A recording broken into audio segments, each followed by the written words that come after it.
मेरा नाम नम्रता खत्री है। मैं एक न्यूट्रिशनिस्ट और हेल्थ कोच हूँ। पूज्य संत श्री आशाराम जी बापू से पिछले 30 सालों से दीक्षित हूँ। मैं यहाँ अपने कुछ गर्भावस्था के और प्रसूति के अनुभव साझा करना चाहूँगी।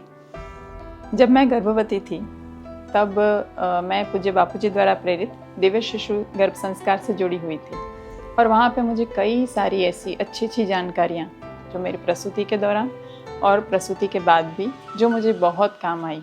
मेरे 2 बेटी हैं, एक बेटी की उम्र 7 साल है और दूसरी बेटी की उम्र 4.5 साल है। दिव्य शिशु गर्भ संस्कार से जुड़ने के बाद मुझे गर्भ संवाद के बारे में जानने को मिला। गर्भ संवाद क्या होता है, कैसे करते हैं। तो जैसे ही मैंने गर्भ संवाद करना शुरू किया अपने बच्चे के साथ, तो मुझे थोड़े ही दिनों में अनुभव होने लगा कि जो मैं संवाद कर रही हूँ बच्ची उसका रिस्पॉन्स कर रही है। कभी मूवमेंट कम हो जाती थी या बच्ची हिल नहीं रही है गर्भ में, तो डॉक्टर बोलते हैं कि आपको सावधान रहना चाहिए, बच्चे को कुछ तकलीफ़ हो सकती है, तो आपको तुरंत डॉक्टर को दिखाना चाहिए। तो जब भी ऐसा होता था कि बहुत घंटों तक मूवमेंट नहीं हो रहा है, हिलचाल नहीं हो रही है, तो मैं बच्ची से गर्भ संवाद करती थी कि बेटा आप थोड़ा हिल हो, आप बताओ कि आप ठीक हो, मुझे थोड़ी चिंता हो रही है। तो तुरंत, ऐसे नहीं कि 1 घंटे बाद, जैसे ही संवाद किया 5 मिनट में बच्चा हिलना शुरू कर देता था। कभी कभी इतनी मूवमेंट होती थी कि मैं सो नहीं पाती, तो मैं गर्भ संवाद करके उसको बोलती थी कि आप थोड़ी देर शांत हो जाओ, मुझे सोना है, तो बच्ची शांत होकर सो जाती थी। कई ऐसे गाने, भजन, पाठ थे जो मैं गर्भावस्था में सुनती थी और वो सुनते हुए सो जाती थी या मेरी पूजा के समय सुनती थी। जब मेरी प्रसूति हुई और बच्ची 3-4 महीने की हुई और कभी वो ज़्यादा रो रही है या तंग कर रही है, जैसे ही मैं वो भजन या पाठ बजाना या गाना शुरू करती थी, वो उसी समय शांत होके सुनने लग जाती थी। जब तक वो चलेगा, गाना चलेगा या भजन चलेगा, तब तक उससे शांति से सुनती रहती थी। तो मेरे हाथ में तो कुंजी लग गई थी कि जब भी बच्ची रोए ये चला लो। और एक बार नहीं, कई बार ऐसा हुआ कि बच्चे रोते रोते शांत हो गए। कुछ ऐसी प्रार्थनाएं और श्लोक थे जो मेरी बच्ची जब मैं गर्भवती थी तब गाती थी और बाद में बच्चे के जन्म होने के बाद वो गाना छूट गया, पर वो भजन और गाने अभी तक बच्ची को याद है। अथ श्रीमद् भगवत गीता अथ प्रथमोऽध्यायः धृतराष्ट्र उवाच धर्मक्षेत्रे कुरुक्षेत्रे समवेतायुयुत्सवः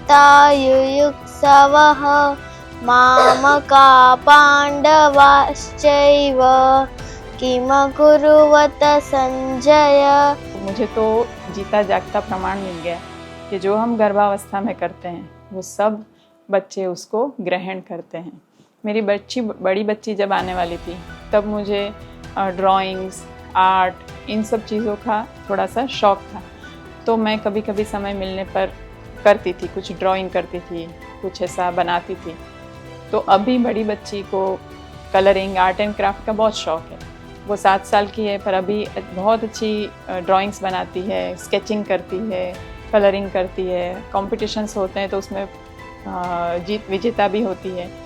तो मुझे तो ऐसा लगता है कि जो मैंने गर्भावस्था में किया वो सब बच्चों के अंदर आया है।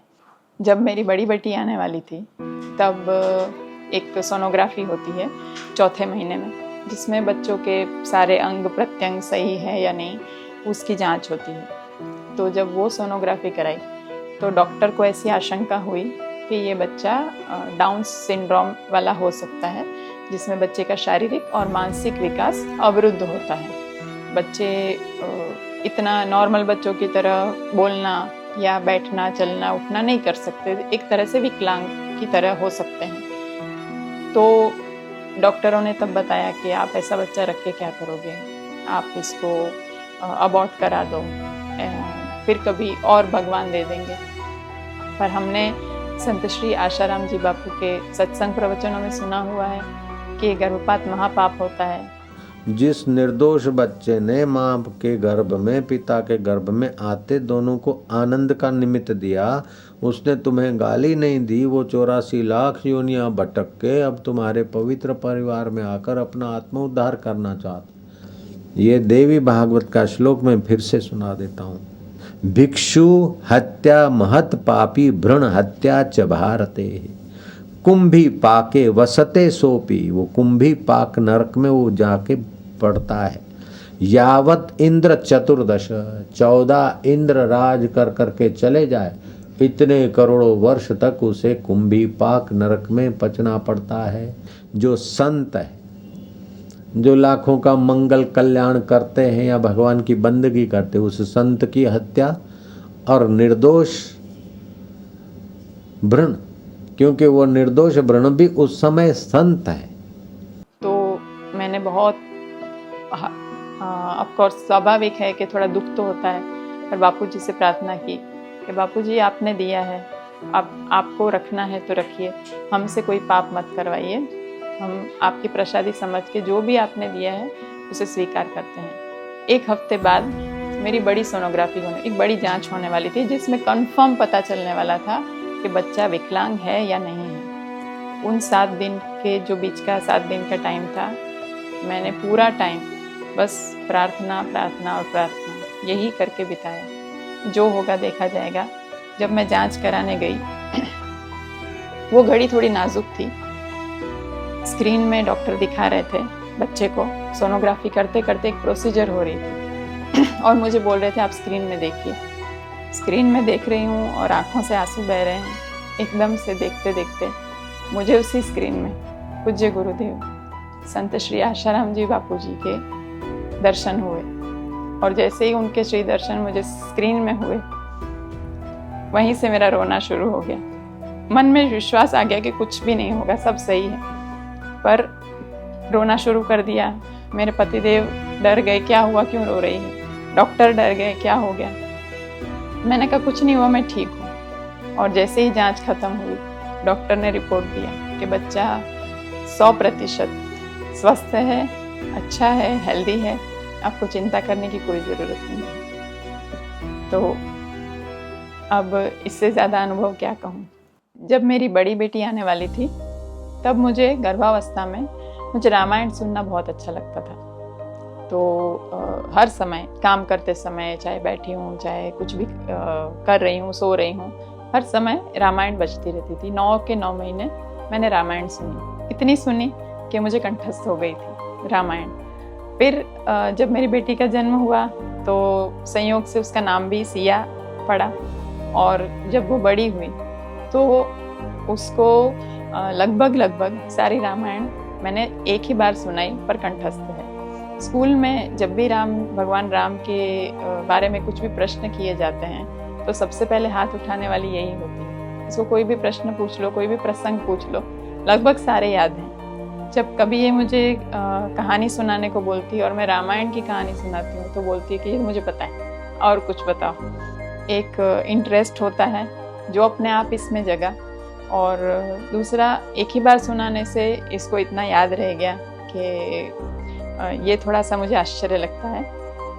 दूसरा एक अनुभव है, जब मेरी दूसरी बेटी के समय प्रसूति होने वाली थी मेरी, तब डॉक्टर किसी काम से व्यस्त थे, किसी और ऑपरेशन में व्यस्त थे, और यहाँ मेरी प्रसूति का समय हो गया। अभी यहाँ पे गर्भ संस्कार की ताकत मुझे समझ में आई कि डॉक्टर व्यस्त है, डिलीवरी का समय हो गया है, कोई आ नहीं रहा है मेरी मदद करने के लिए, और मैं अपने बच्चे को अंदर ही अंदर उससे संवाद कर रही हूँ, बेटा डरो मत, सब ठीक हो जाएगा, आप थोड़ी सी हिम्मत रखो, थोड़ी सी हिम्मत मैं रखती हूँ, भगवान सब अच्छा करेंगे। ऐसी नाजुक परिस्थिति में डर ये रहता है कि बच्चे अंदर कुछ उसको हो गया या उसने कुछ ऐसा कर लिया तो बाद में उसको बीमारी या ऐसा कुछ ना हो जाए। पर गर्भ संवाद की वजह से जैसे मैं करती रही और मैं उससे बोलती रहती थी कि आप अंदर सुसु मत कर देना, पॉटी मत कर देना, थोड़ी देर में सब ठीक हो जाएगा। बिना डॉक्टर के मेरी प्रसूति हो गई, बहुत ही चमत्कारिक ढंग से, और एकदम स्वस्थ। जो प्रसूति 1 घंटे पहले हो जानी चाहिए थी वो 1 घंटे बाद हुई, फिर भी बच्चा बिल्कुल स्वस्थ, मैं बिल्कुल स्वस्थ। और मुझे आश्चर्य भी हो रहा था, मुझे खुशी भी हो रही थी, और मुझे कृतज्ञता भी हो रही थी कि कितनी बड़ी बात है। छोटी सी चीज़ लगती है पर उसकी असर कितनी बड़ी है। मैं सबको यही बोलती हूँ कि मैं एक हेल्थ कोच हूँ, तो मेरे संपर्क में जो भी महिलाएं, गर्भवती महिलाएं आती है, उनको मैं ये ज़रूर बोलती हूँ कि आप और कुछ ना करने का आपको समय ना होना, मन ही मन बच्चे से बात तो ज़रूर करें। आपको इसके बहुत ज़्यादा फ़ायदे मिलेंगे। बच्चे, और ऐसा नहीं कि गर्भावस्था में ही मिलते हैं, जब बच्चों का जन्म हो जाता है, क्योंकि उनको आपकी बात सुनने की आदत पहले से है, फिर बाद में भी आप जो बोलोगे ना वो अच्छे से समझेंगे, वो सुनेंगे।